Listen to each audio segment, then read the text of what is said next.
राणा साहब सूबेदार विजय सिंह। जय साहब, मैं सूबेदार जयपाल सिंह। सूबेदार अशोक कुमार। राणा साहब हवलदार संजय सिंह। जैन साहब सूबेदार सतपाल सिंह। जैन साहब नायब सूबेदार रविंद्र शर्मा। जैन साहब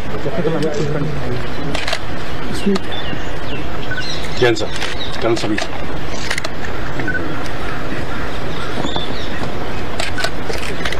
जैन साहब कर्नल अमित सर। सो ये हैं जिनकी गन्स ने फायर किया, आर्टिलरी की गन्स ने सर। जय साहब।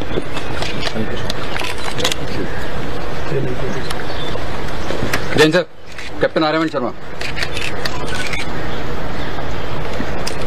जय sir major prince sir. 93 brigade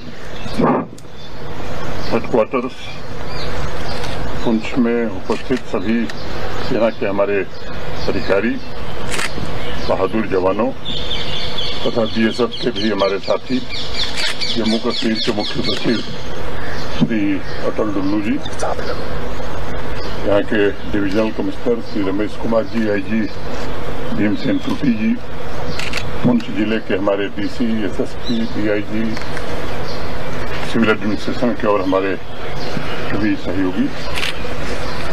सबसे पहले मैं आपको ऑपरेशन सिंदूर के विजय अभियान की अनंत शुभकामनाएं देता हूं।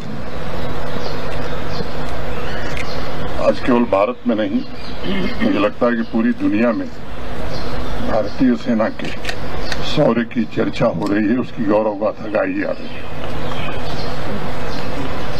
आपने 6-7 की रात से जो काम शुरू किया, जहां तक भारत का सवाल है, भारत ने पहले ही स्पष्ट कर दिया था जो बर्बर आतंकी हमला निर्दोष नागरिकों पर 22 अप्रैल को हुआ बैसरन घाटी पहलगाम में, उसके बाद ही भारत के माननीय प्रधानमंत्री जी ने कहा था कि आतंकवाद और उसको प्रश्रय देने वाले उनके आकाओं को सबक सिखाई जाए।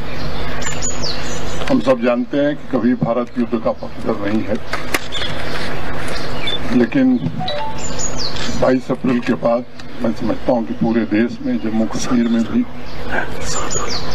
एक बड़ा जबरदस्त आक्रोश था और इसलिए सरकार ने फैसला किया कि आतंकवादी कैंपों को, आतंकवादियों को और उनके आकाओं को सबक सिखाई जाए। 6 और 7 मई की रात को भारतीय सेना ने जो ऑपरेशन शुरू किया सिंदूर के नाम से, तो ये ध्यान रखा गया कि टेरर कैंप्स के अलावा मिलिट्री एस्टेब्लिशमेंट हो या सिविलियंस हो, इनको टारगेट हम नहीं करेंगे।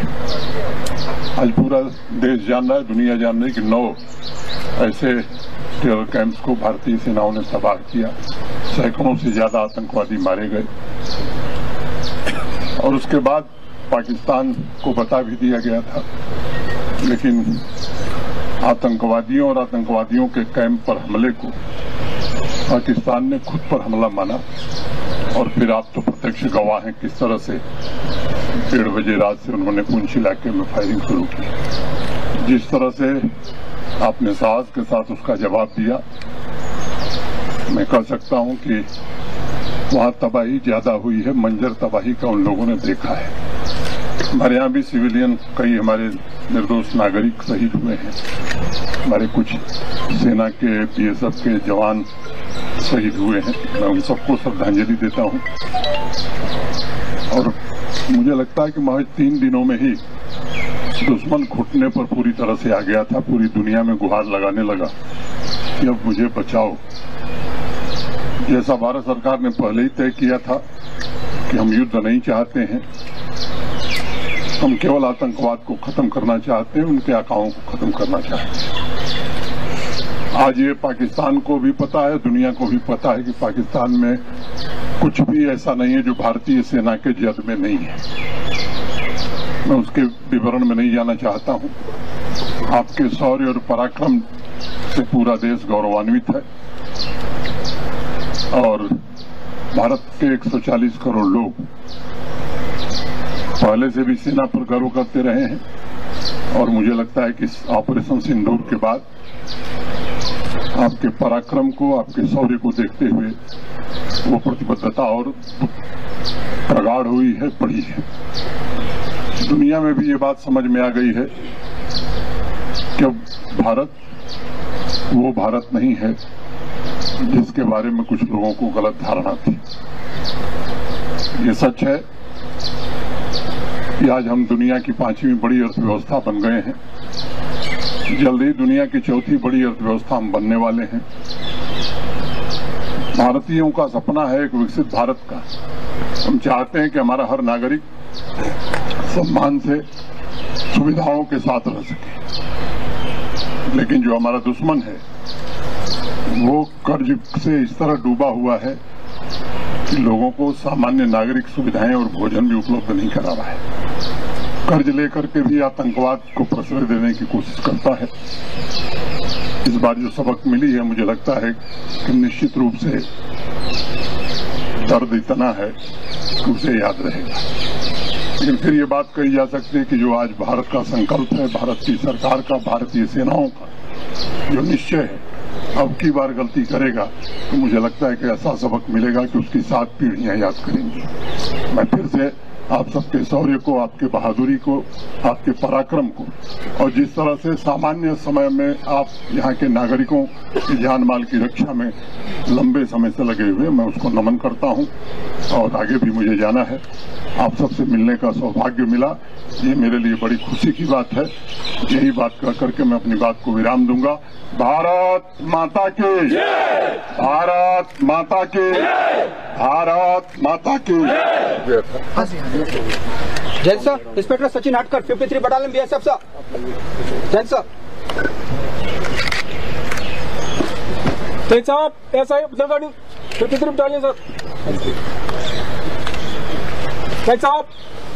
जैन साहब, सुबेदार निराज अहमद फाइज साहब। जैन साहब, नायब सुबेदार राजीव शर्मा 5 जकलाई साहब।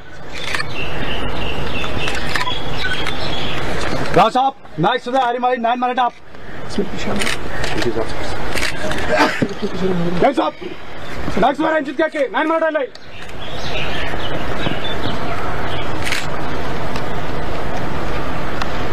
जैन साहब, सुबेदार वेट्रीवाल साहब 898 AD बटालियन साहब।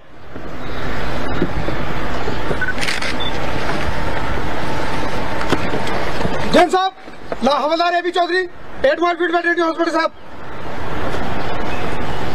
जैन साहब, हवलदार विवेक पाठक 237 फील्ड वर्कशॉप। जैन साहब, हवलदार जगदम्बा 8 फील्ड रेजिमेंट साहब। जैन साहब, हवलदार राजकिशोर 8 फील्ड रेजिमेंट साहब। जैन साहब, लेफ्टिनेंट रोहतास 8 फील्ड रेजिमेंट साहब। जैन साहब, हवलदार आलोक यादव 8 फील्ड रेजिमेंट साहब। जैन साहब, एसआई दीपक 8 फील्ड रेजिमेंट साहब। जैन साहब, हवलदार अभिषेक सिंह 12 बिहार। राम साहब, सिपाही द्वारिका सिंह 12 बिहार। राम साहब, हवलदार बलिष्ठा राम 12 बिहार। राणा साहब, सुबेदार लेफ्टिनेंट के यादव 12 बिहार साहब। राणा साहब,